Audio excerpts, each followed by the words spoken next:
Next on our list is Representative Pearson. You're recognized, sir. Thank you, Chairman and Chairman. Part of this I actually really like, and let me commend you for being here, for working with Chairman Kiesling, for coming up here presenting.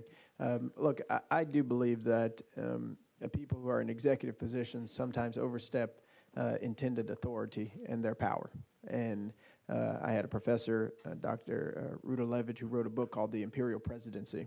And it was about how the executive branch is getting way more power and has been doing this for decades now. And so attempts that I think are well-founded to rein in some of the power of executives at the state level, actually they make sense to me because we do need to ensure there's a system, I think as you mentioned, Chairman Kiesling, of checks and balances in our processes so that we don't have one individual, one person who's in leadership, overriding the will of the people. The one challenge that I have with the legislation as it's currently written is its silence on how we would gather, because you think about some of the worst tragedies that can happen, and I'm not talking about just the health pandemic that's killed 1 million people.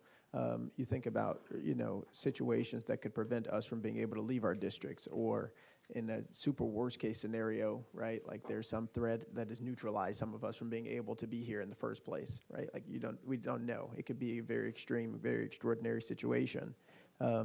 And this is hamstringing the executive to just 45 days, right? To be able to act and to respond to that.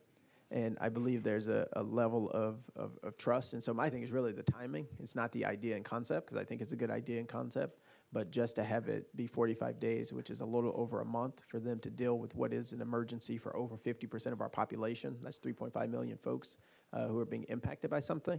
I think that just the timing of it doesn't allow for real thoughtful planning on the part of the executive branch to be able to meet the needs of our constituents.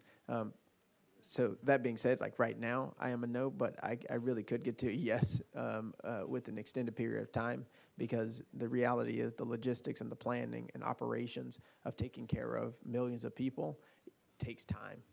And I wouldn't want to hamstring whoever the person in leadership is from being able to do what at least they believe is in the best interest of the health and the safety of all of us. So thank you so much. All right. Next on our list is